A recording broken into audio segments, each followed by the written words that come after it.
Thank you all for coming to this second annual State of the City. Thank you to all the elected and appointed officials who are here with us tonight. Nights like this would not be possible with a lot of behind the scenes hard work. So I would like to acknowledge all of the city staff who responds to my 2 a.m., 3 a.m., 6 a.m. Teams messages. And so if you're a city staffer, please stand up.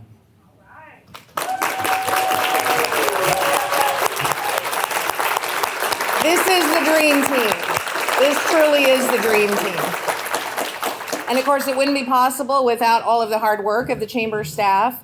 And I'm not sure if you know, but at the back, you will see some of the locks of the bridge as we're undergoing a rehabilitation of the bridge. And they painstakingly inventoried those locks to make sure they go back to their rightful owners. So thank you, chamber staff, for always making this such a great event. So, State of the City. What are we doing? How are we doing it? And make sure that we're not broke when we get done. That's really the end all be all of it all. I am an accountant by training, so you can call me a numbers person, and it will serve you well. It used to be that the route to the city manager's office was through the budget office. That's no longer the case. The route to the city manager's office must be through the development office because you've got to figure out how to make the puzzle pieces work.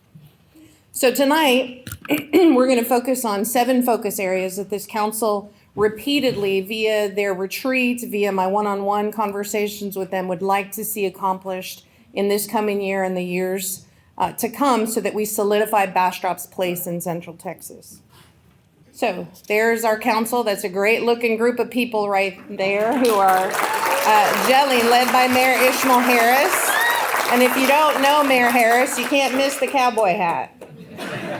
Today, we were entertaining a Romanian delegation, and between his cowboy hat and Judge Klaus's cowboy hat, the president of the Romanian county that was visiting us wanted to leave with a cowboy hat until his delegation reminded him that you can't pack a cowboy hat, you have to wear it. And so, anyway, I'm not sure if Dory made that happen, but Dory extraordinaire makes those kinds of things happen.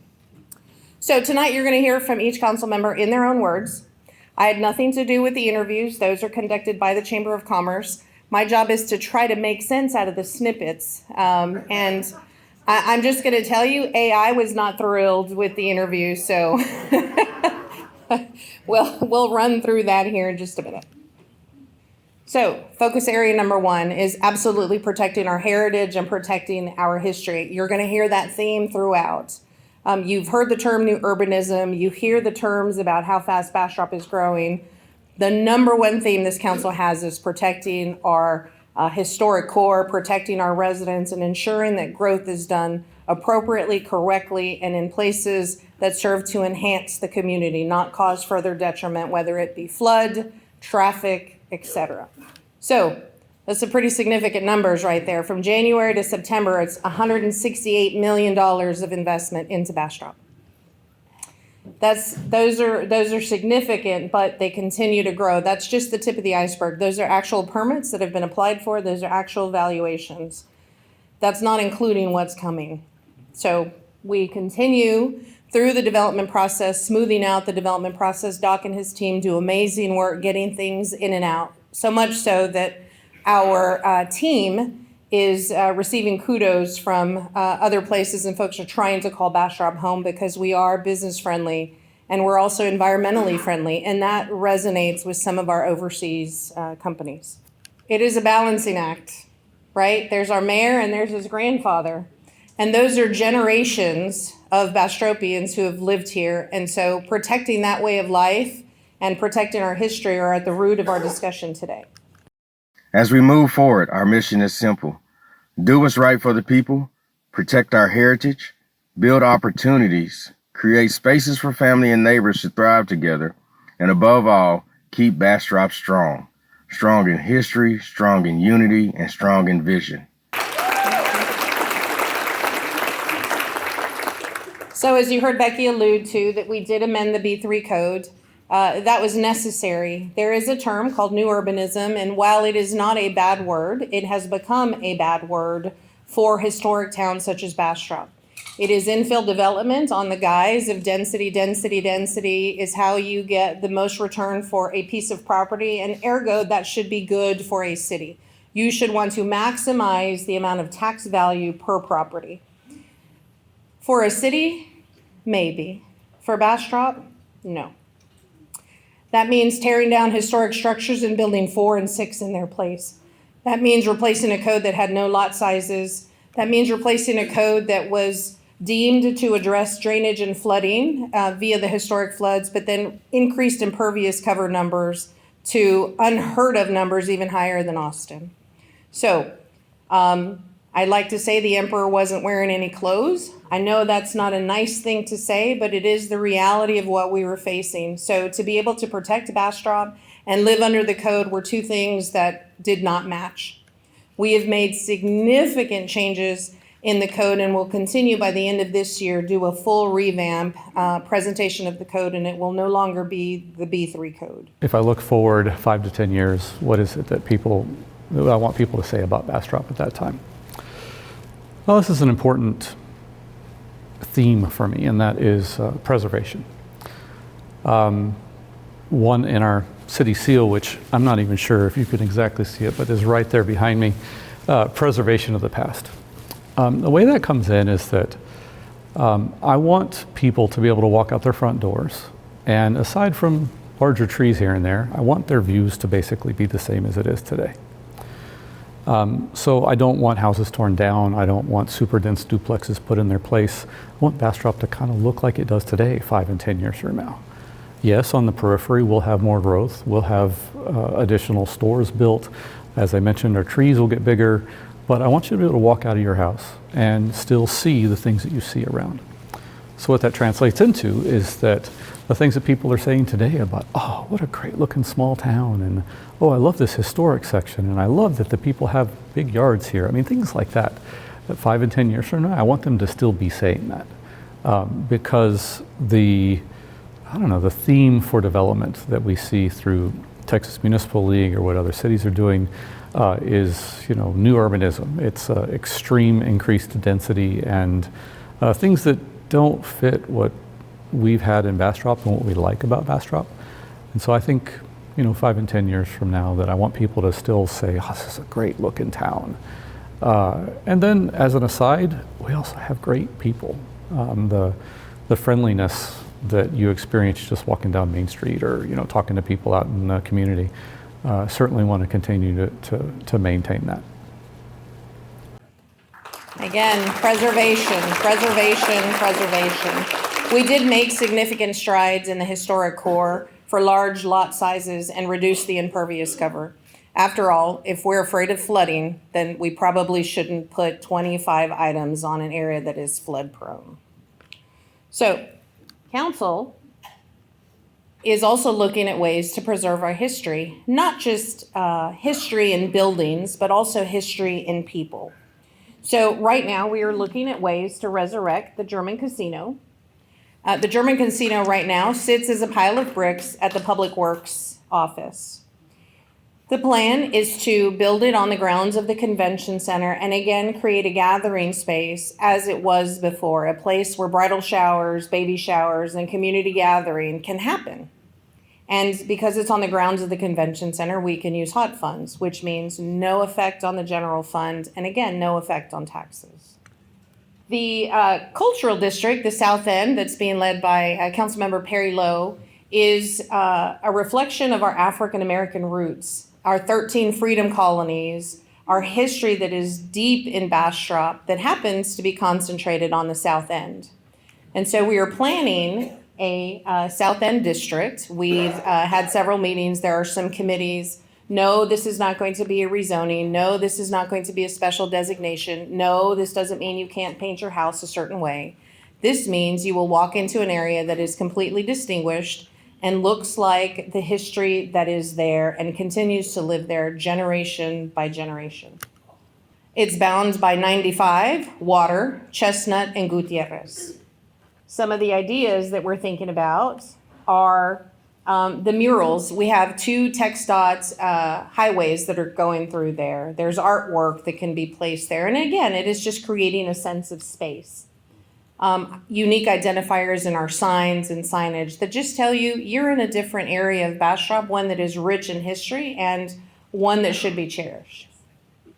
We're investing in Fairview Cemetery. How best to honor the past than by those who are no longer here to tell it and are simply marked by dates on their gravestone. Fairview Cemetery is receiving a loan from the general fund for a columbarium, which, if you don't know what that is, it looks like a bunch of little mailboxes that we put our ashes in. So it's a beautiful, beautiful structure that's being built by local artisans. And if you've not had a chance to take a look at Fairview, or perhaps continue to think Fairview is going to be a place for you to lay yourself or your family to rest, please consider being laid to rest in the columbarium. We've also opened another section in Fairview Cemetery because, believe it or not, we were running out of room. Death and taxes, right? The only thing that are certain. And lastly, rehabilitation of the old iron bridge. I know it's the Colorado River Bridge, but it is affectionately known as the old iron bridge. And I want to tell you, when I first came to Bastrop, I came over that bridge and thought, what a cute little town. I ended up at Copper Shot Distillery. What great moonshine. I think I can like this town. I was leading a presentation on growth and development at Hyatt Lost Pines for the Texas City Managers Association, because if you haven't figured out, development is my thing. I love what I do. I love how to figure out the puzzle, and I love that it is the economic engine that makes a city grow.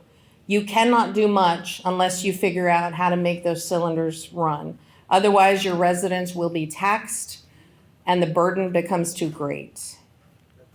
Which brings us to focus area number 2, being good stewards of public finance. I tell you, I'm a bean counter. Staff will tell you they can't come into a meeting with me without having their calculators with them. Whether that's your phone or you've got your computer open and you're going to open up Excel, because I'm going to ask you what the return on investment is for what it is you're proposing to me. And the idea is that we keep costs low, we become efficient, we partner, and we get it done. It's not paradise if the locals can't afford to live there. This is the bane of my existence in my hometown, Corpus Christi, where my father still lives and needs assistance every single month to make ends meet. I grew up in extreme poverty. I know that sometimes that $20 doesn't seem a lot to that city staffer who's trying to plan an increase or trying to get a COLA across the way. But for somebody who's got to pay an extra $20 a month, that's medication, that's a tank of gas for a week, that's lunch money. Those are not luxuries for a great deal of our people. So I'm super, super sensitive about those things. We're the only city in our area who passed a no new revenue rate. What does that mean? No increase in taxes from the city of Bastrop. We're also the only city that did not put a fee increase in anywhere. We didn't increase your water. We didn't increase your sewer. We didn't increase your trash. None of those things. We are living within our means with the new values that were created. We put over 30 million on the ground last year, and because of that growth, we were able to keep costs down. The general fund continues to sponsor the street debt. And when I came to this council, one of the things that I said was you cannot borrow your way out of street repair. You're borrowing and borrowing and borrowing, and guess what? That debt's got to be paid. You get to a point where, well, maybe we can refinance, and you're hoping and praying that rates are low. That's not the environment that we are in today. And so to tax and burden the taxpayers with 20 and 30 years of debt seems unfathomable to me. And so council made some pretty significant strides with some reallocations that we'll talk about in a minute as we go through the streets segment. Rebranding Discover Bastrop. As of September 30th, Visit Bastrop will no longer be a contractor for the City of Bastrop. Instead, we have created an amalgamation of departments in marketing, and that will be known as Discover Bastrop. What does that mean to you? That means the ability to be efficient. That means the ability to reinvest those hot funds where they belong. For example, this very convention center, which is the one thing that hot funds should be used for, has needed a roof for a significant amount of time, $250,000. Guess what we're going to be able to do this year? We're going to be able to put a roof. We're going to be able to replace the carpets. We're going to be able to do those things that hot fund was intended to do. Additionally, we're able to support our assets even greater and have a united marketing front. That effort is being led by Michaela Joyce. I don't see Michaela here. Oh, there she is, Michaela Joyce. Michaela comes to us from San Marcos, and we've got a cadre of new staff that'll help make that come to fruition. This year in the budget is the first year the hot fund was not drawn down and fund balance taken. We actually put money in the fund balance to help it grow.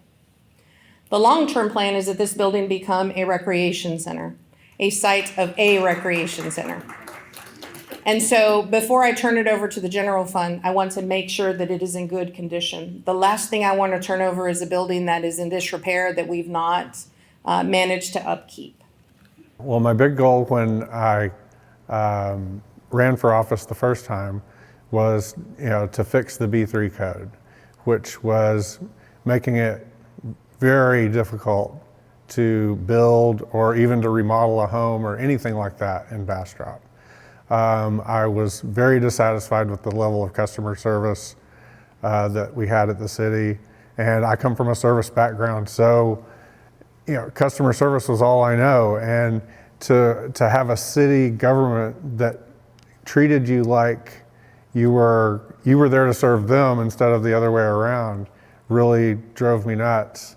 And so those two goals, which were very interconnected, was the fixing the B3 code, which we've done a great deal toward, and with the city manager that we hired, Sylvia has done an amazing job of bringing a customer focus back to city government, and I'm very proud of that. Thank you, Kevin. That customer service focus to me stems from the fact that English was not my first language. My parents also did not speak any English. So imagine having to go to the city of Corpus Christi and ask for an extension on your water bill and being embarrassed because you couldn't speak English. And as a 9-year-old or 7-year-old child, I'm translating application documents for my parents. The shame that you feel when you're made to feel lesser than is nothing that belongs in city or local government. We work for you.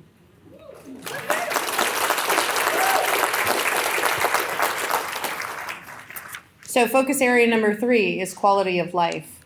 I'm super excited about this one because the council had the opportunity to borrow for the bridge. We had done a borrow a few years ago in hopes of getting a grant. We were sitting on about $3 million, but we were paying interest on that $3 million. So $3 million isn't really $3 million when you continue to pay interest on it and it's sitting on the bank. Its buying power diminishes greatly.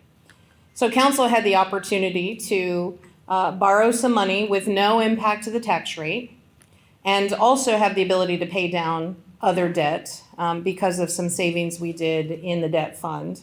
And council chose to invest that into quality of life projects. The park that you see there is an improvement to a park at Minerva Delgado. It will be the city's first all-ability park. Children in wheelchairs will be able to access every single component of that park. We are starting with the revitalization of Fireman's Park. That is a pretty stinking awesome park that's paying homage to the firefighters who used to use that park for their softball games. The park will include improved parking, some shade structure, some new bleachers, and a restroom. Enhancements at the Fisherman's Park splash pad. I know this splash pad is very near and dear to some folks' heart. Folks, some ladies, maybe some in this room, raised money and were able to construct this really with a shoestring budget. It's a great area and kids love it. My problem is it doesn't recirculate water. So in the summer months, we waste about 1 million gallons a month. That's very painful when you have residents in the county or in the periphery whose wells are dropping precipitously. It is irresponsible for us to continue to do that. And so we are putting over $660,000 in improvements into Fisherman's Park That park will be catered to younger children who often get run over during the play session, because we will have another splash pad also at Minerva Delgado, which is an all abilities splash pad.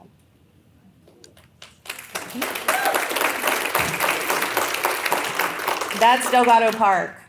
A little niche pocket park of a couple of acres that was an afterthought and feels like an afterthought, except it's an important asset for that community.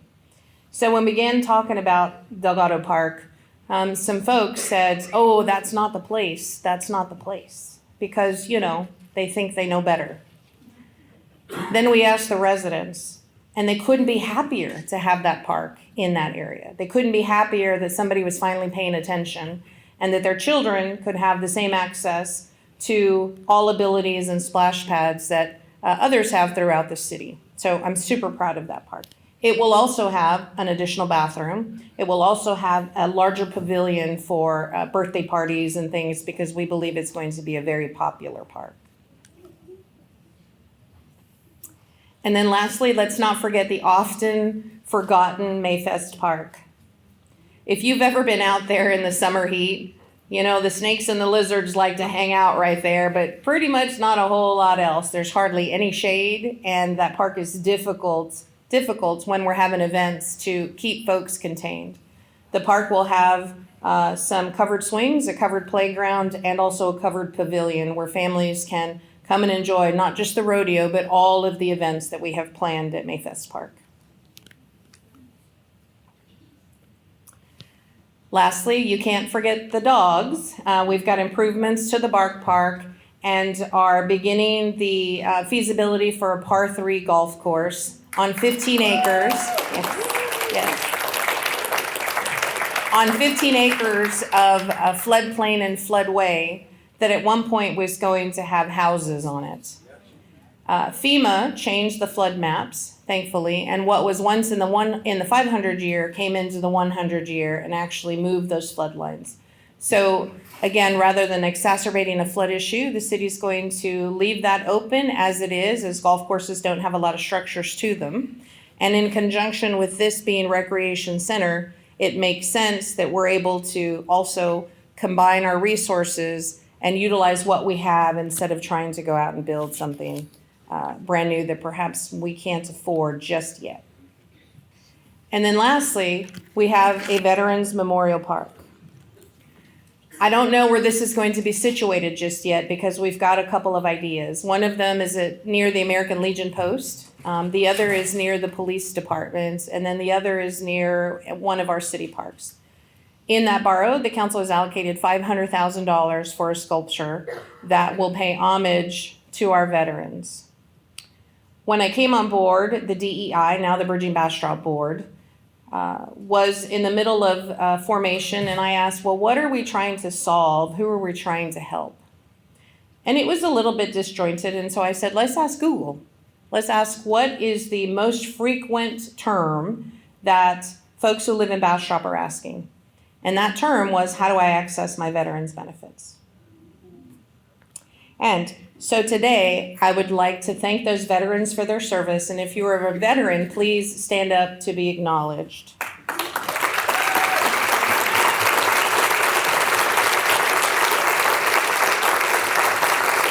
Thank you for your service and your continued service to our country. With us today, we also have David Garcia, Community Relations Officer for American Legion Post 533. So I don't know how many of you know this, but the American Legion is actually on city property. If it were to cease to become an American Legion, it would come back to the city. So we are going to be better partners with our servicemen and women and help make some improvements to their parking lot in the facility, because we owe them a huge thank you.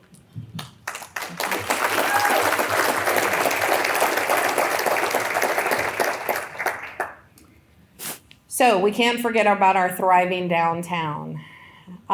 It continues to be the hub of Bastrop business. And one of the things that we are looking at is a parking garage in the downtown. Yes, I know, that's exciting, that's exciting. The historic bridge, the revitalization of the historic bridge will include another pedestrian walkway to connect down beyond the neighbors so that you can get down to the river section of the park. If I could accomplish one big goal for the city, I bet anybody could tell you that Cynthia Sanders Meyer is going to say we need a parking garage downtown. So I think I need a billboard on me that says parking garage downtown. So that's kind of the downtown. But my point on that is I want to make sure people can still come to the heart of our city, which is downtown, and be able to enjoy and just really take in our culture. But I also want the people who live here to feel like they still have the town they know. But I talk to people all the time that just moved here, and they moved here because they love the town for what it is. So I want everyone to be able to still be able to enjoy Bastrop for what it is and the wonderful things that are coming.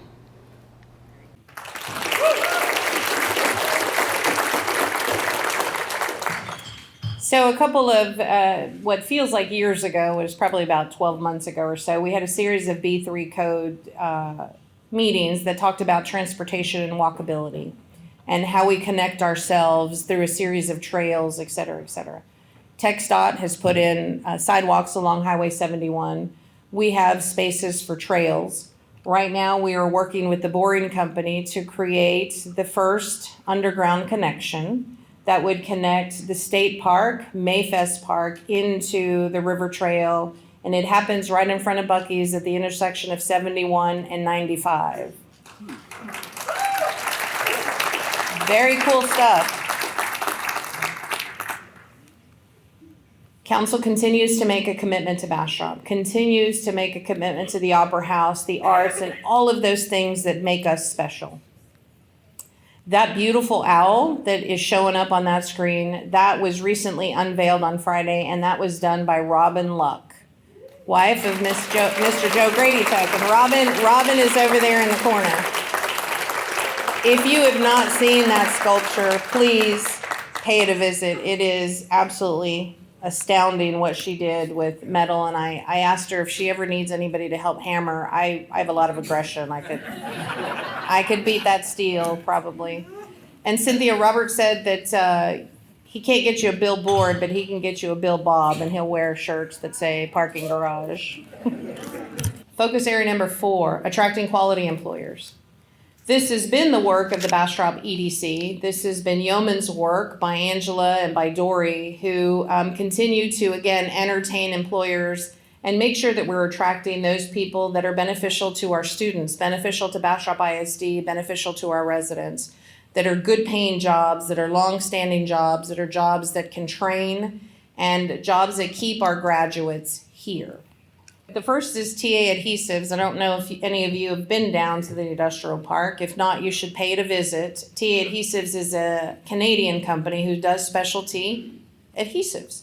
It's amazing to me everything that needs to be glued these days, from computer parts to packages to that doggone stuff that keeps your stuff together that feels like it's never going to come off.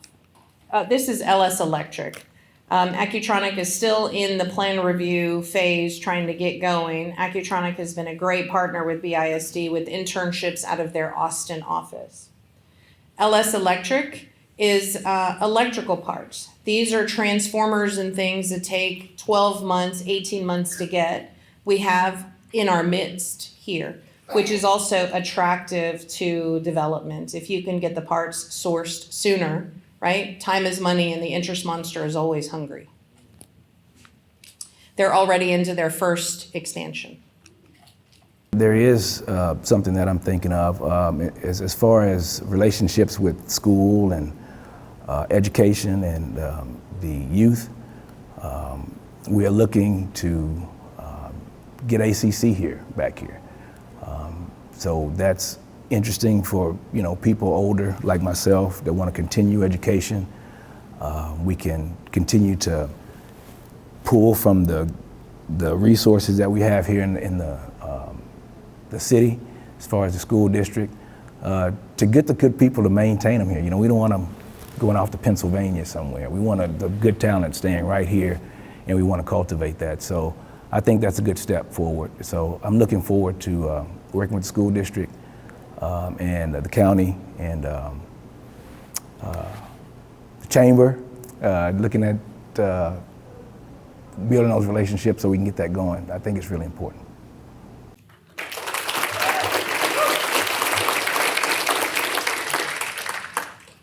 Focus area number 5 is managing growth. You saw on the first slide that we had over $168 million in development in the first 9 months alone. With a small development services staff and a small staff for the city of Bastrop, those numbers are astronomical, and yet the wheels are running smoothly. There's nothing falling off the bus, although there are times that we may leave the office with our hair on fire. Specifically, Christina, who is in charge, stand up Christina, Utilities Business Office, who's in charge of starting all of those utility accounts. Whiskey's for drinking, water's for fighting, right? At least it's going to be in Bastrop County. We continue to maintain our water supply. The Simsboro wells came online, and we continue to work toward an improved wastewater treatment plant number 4. I'm going to nerd out a little bit on this stuff because this is my thing, right? So this is the Simsboro plant. Tens of millions of dollars went in to put these wells online. That was supposed to secure our water supply for the next 50 years. We're not going to make it to 50. But what we are going to do is we're going to take care of our wastewater and put our effluent back to use. My goal is that the Colorado River not know the city of Bastrop is here because we are such good environmental stewards of how we treat water and wastewater. So we want to monetize what was once expensive to maintain. Wastewater treatment plants use a lot of chemicals. They use a lot of power. Our new plant is solar and wind and also electric generated, but it relieves the grid greatly, which drives down the cost. The plant that we just ribbon cut several months ago is already becoming obsolete. The state has passed new levels for phosphorus and other discharge that the new plant's going to have additional filtration system to it. Is that bad planning? I don't know, but shame on the state for not letting us know something's coming down the pipe so that we can at least plan for it as we're in the planning stages. The plant that we're looking to move towards and already in planning stages is a membrane technology plant. And again, I'm going to nerd out completely. 5 or 10 years from now, I would love for the citizens to be able to say that we were prepared. We were prepared for what's coming down the pike, whatever that may be. Almost certainly it's going to be a lot of growth. We don't know what shape or form that's going to take. And so that's our biggest challenge as policymakers is to prepare without knowing what we're preparing for. So it's, I'll be very happy if in 10 years when I'm off council, that people tell me, hey, I'm really happy that we were prepared for what's coming our way and what came our way. So the Aquifer Storage and Recovery Project with the City of Austin, how many of you have heard about that? And I'm going to tell you that it may very well be a great project. I've got 3 concerns. One of your water plants sits above an aquifer. Why don't you try it there?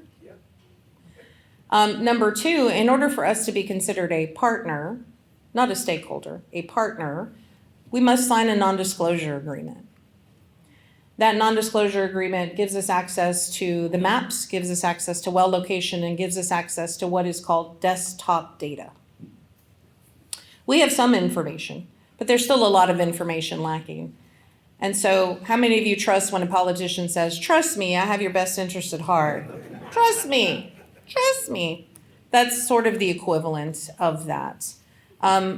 Additionally, the conversations would not have had it not been for Representative Gertie's filing a bill that would have prevented them from doing that here. I understand folks believe we're at gunpoint. The Austin Water is holding a lot of meetings throughout the area. They have promised no eminent domain. What I can tell you is there are other ways to get eminent domain. It doesn't have to be the city of Austin. And so I'm very cautious when somebody says, trust me, we know better than you. Thirdly, I don't want to be beholden to anybody for water.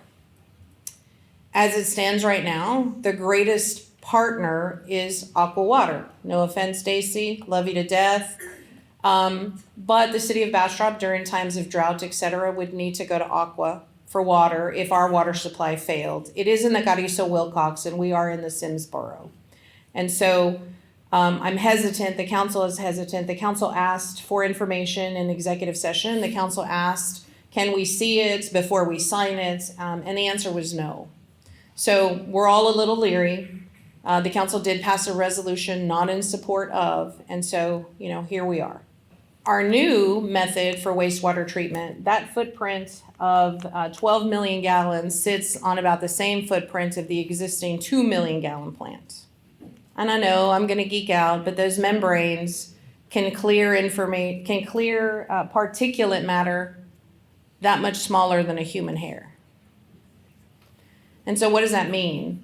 That means we get reclaimed effluent that developers can use for purple pipe, because one of the greatest water expenses is residential irrigation, especially as it relates to the newer subdivisions who are installing irrigation systems. Effluent pipe is a revenue source. Additionally, the method that the plant uses, I know you guys don't want to hear about poopy solids as you just finished eating, but it makes it available so that we can create what is called dillo dirt. That's also a revenue source. So what we are transferring is what was once absolutely nothing but expense. We're transferring into revenue, and for the sole purpose of keeping the rates down for the ratepayer. Focus area number 6, infrastructure improvements. We talked about the reallocation from the BEDC tax into street maintenance tax. And again, there is no city that will ever borrow their way into street maintenance. It is just unattainable. And, you can't ever borrow your way out of debt, whether you're trying to do a consolidation loan and never cut up your credit cards. History shows you're going to run up those credit cards again. I know, I was a credit counselor in a prior life. What you're going to see is Water Farm in Linden. I know, for those of you who've been waiting a long time, Water Farm in Linden will be out for bid. September 10th is when it publishes in the paper. Yes. The hope is that we have those streets constructed in early 26. That's one revenue stream for streets. That is for street maintenance. Water, Linden, and Farm were a money borrow that the city did several years ago. Again, as we're sitting on it, paying interest on it, less and less becomes available. We're doing innovative technologies. No need to rip up the street, cause huge mobilization costs, cause serious issues for the residents to and from. These are during the school year. These aren't happening during holidays. And so the amount of downtime that we have with pipe bursting, we're doing a pipe bursting project on 71 that will give Sendero and others additional access to wastewater. And then we're doing pipe bursting on Water Street and some of our other internal streets so that we can make those improvements to necessary infrastructure while we touch the street. And then our partnerships with the county. And I said this earlier, but thank you to Judge Klaus and Commissioner Carmack. The county has done several streets in WCID number 2. And that has allowed those residents to end that segment of the road tax. So they actually saw a decrease in their tax bill through the partnership of the city and the county. Monumental effort. The next is the county will partner with us and do streets. That's Buttonwood. So thank you. Where's Jimmy Crouch? Thank you, Jimmy Crouch, for the early morning picture. The county will partner with us. We will pay for materials, and they have the machinery and they have the staff to do some of those streets that are long awaited. The city, we do have plans. There is a street repair. Over the weekend, I was with asphalt paving contractors driving the city, updating the map. We hear you. The council hears you. And so to that end, Mayor Pro Tem Kirkland hears you, and we'll talk about that here in a little bit. So there's also a roadway impact fee. I don't know if you guys knew that that was instituted for new developments. And that is for developers to pay the cost of additional roads or new roads. That does not mean that we're going to exact it and keep it. That means if the developer can build that road cheaper, have at it. What we want is a road. What we want is traffic alleviation. One of the biggest indicators of quality of life is traffic. Focus area number 6, resident engagement and transparency. So we launched a portal called OpenGov. We launched it during this budget season. You will be able to drill down into every department, into every expense, and it is updated nightly. It is reading our payment system through the back end. There's no manipulation of that. You can drill down to credit card receipts. You can drill down into some pretty significant information levels because it is your money. We are supposed to be stewards of that money. Additionally, when a project is not on time or on budget, it is expensive and you can't finish it. That's why our partnerships with the school were so important, to have them build their schools on time and on budget. And James, will you stand up? Development Service Director, super instrumental in making that happen. I don't distinguish between an ISD taxpayer or a city taxpayer. We are all taxpayers and it hurts me just as much. I am a former and forever communications major, so you will always find my attention at the intersection of 4 things: what the city is doing, how we're communicating with the residents about it, how we're inviting the public to participate in everything we do, and how we incorporate that feedback. At the intersection of those is where I live and put a lot of my attention as a council member, because it's important to me. I won't always be a council member, but I'll always be a citizen, and public participation is my thing. It's my number one thing.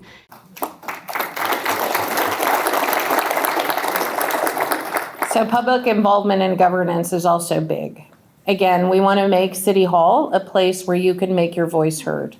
Sure, we see the keyboard warriors at Nextdoor and Facebook and everywhere else, but those folks who take the time to come down to City Hall and make a concerted effort to be heard, those are the real warriors. They don't know what they're walking into. Half the time, they don't even know where to sign their name up to speak. And so it's important for us to make City Hall welcoming, and we are meeting you where you are. We're holding meetings in parks. We're holding meetings in town halls. We're holding meetings here at the convention center. I do a sit with Syl every single month where no question is off limits. You can curse me if you want to. You can ask me any questions. You can ask me questions about my personal life. That's okay. Because I need you to see that I'm human and I am one of you. And I'm here to do a job that the council has tasked me to do, and that is to represent them and represent them well. In the future, looking, back at Bastrop the way it is now, 5 or 10 years to come, I want people to look back on the hard work that went into maintaining our city, of knowing, hey, this is still Bastrop. We didn't morph into something else just because we are growing at an exponential rate. We are still Bastrop. I want them to understand that the code amendments that we did from the Bastrop building block codes were to protect this town, to be able to maintain what it is. I also want them to enjoy future amenities that we have coming, our great parks, a recreation center that will come, that everyone can enjoy, but they're going to look back and say, hey, everybody who had decision-making on the table decided we want Bastrop to stay and maintain the culture and the way it is.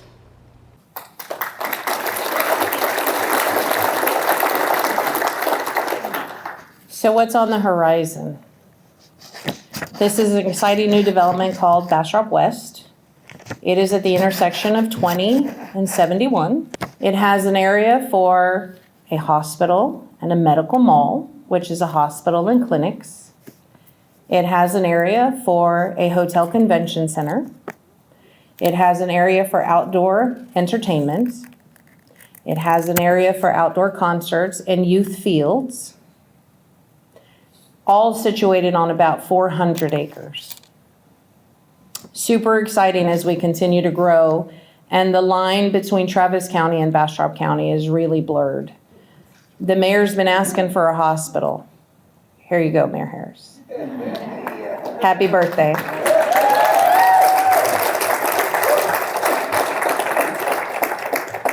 to where we're able to economically enhance ourselves. And that comes from where we have kids who want to give back into the community, want to help Bastrop grow, want to help Bastrop stand out and be separate from everyone else. I want my ideal vision or thoughts of Bastrop is to where when people look at Bastrop, they're like, man, that's the way that you bring your community out of poverty. That's the way you start a sound job system. That's where you really hone in on the trades and get children, the kids to understand the difference between where they really want to go in life, be it a trade school or in the college, but all at the same time want to give back into the community and help grow it in whatever capacity. Raising their families here, again, increasing the quality of life, right? And really holding on to that heritage that makes Bastrop what it is. And a big thing, man, if I can really put a stamp on something, I know it probably won't happen in the time that I'm mayor, say if I'm here for the 7 years or the remaining 6 years. But man, if we can have a regional style hospital here for our citizens, that would be like the ultimate goal. I can die happy. Happy birthday. Happy birthday. You're going to see an item at the next council meeting for a feasibility study for that hotel and that hospital. And then we're moving rapidly for the economic incentive package that's going to make that a reality.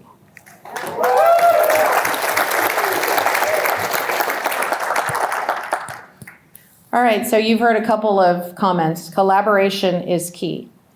The city cannot do it alone. The county cannot do it alone. The school district cannot do it alone. We are partners in all of this. The emergency services districts, we are absolute partners. And as we continue to work together, many hands make light work.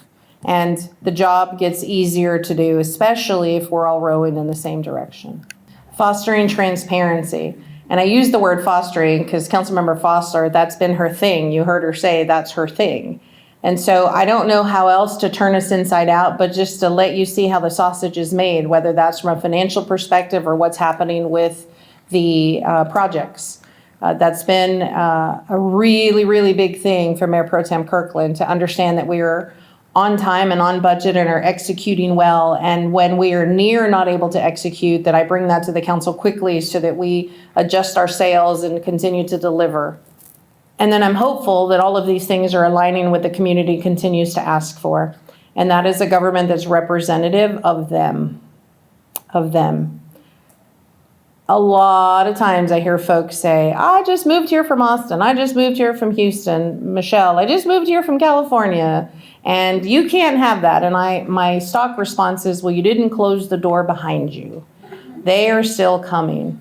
However, we don't have to lose our identity and we don't have to lose who we are because we've got new friends and neighbors coming into town. Bastrop has always been about the people. From our earliest days, we've looked out for each other, cared for one another, and built a community rooted in trust and neighborly love. That spirit is still alive today, and it's what will carry us forward. We stand at a unique moment. Bastrop is an eye catcher. People are moving here. Businesses are looking here, and the opportunity is coming our way. But with that growth, it is important that we don't lose who we are.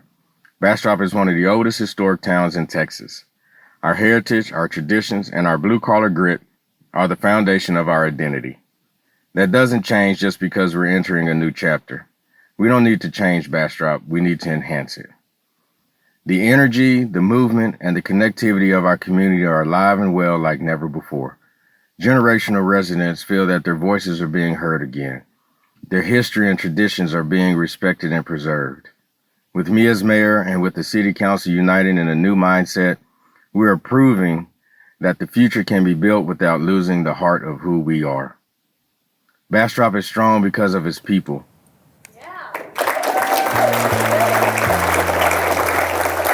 Thank you for listening to me ramble on tonight about wastewater and particle size and et cetera. I absolutely love what I do, and thank you for having me as your city manager.